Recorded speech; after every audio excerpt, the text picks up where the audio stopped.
முதலாக ஒரு அரசியல் கூட்டம் என்று கேள்விப்பட்டதே முத்துராமலிங்கத்தேவர் பேசிய கூட்டத்தை தான். அவர் மேடையிலே நின்ற தோற்றமும் சரி, பேசிய முழக்கமும் சரி, அந்த வெங்கல குரலில் பொன்னிற மனிதன் கருநிற மீசையோடு முழங்கியதை 60 ஆண்டுகளுக்கு பிறகும் என்னால் இன்றைக்கும் மறக்க முடியவில்லை.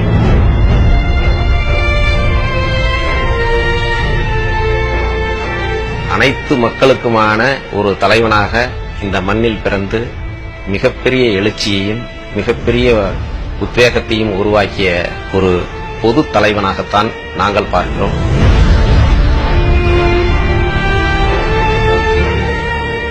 இன்றைக்கு இந்தியாவிலே எந்த தலைவரையும் பசுமன் தேவர் அவர்களுக்கு ஒப்பிட்டு கூற முடியாது.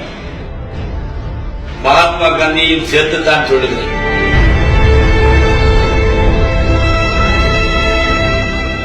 அந்நிய நாட்டை ஆக்கிரமிக்க வேண்டும் என்கின்ற எண்ணம் இந்த தேசத்திற்கு ஒரு காலத்திலும் இருந்ததில்லை.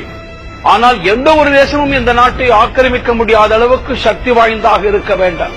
அஜயாஞ்ச விஸ்வேஷ தேகீச சக்தி என்பது நம்முடைய பிரார்த்தனை. அதற்கு விளக்கம் சொன்ன ஒரே தலைவர் நான் வணங்குகின்ற பசுமன் முத்துராமலிங்க தேவர் அவர்கள். தன்னுடைய படிப்பு, தன்னுடைய ஆன்மீக தேடல் இவற்றோடு வளர்ந்த பெருமகனார் தன்னுடைய பயணங்களை தொடங்குகிற போதெல்லாம் அவருடைய நோக்கம் எதுவாக இருக்கும் என்று சொன்னால் ஆன்மீகம் தான் முதல் நோக்கமாக இருக்கும்.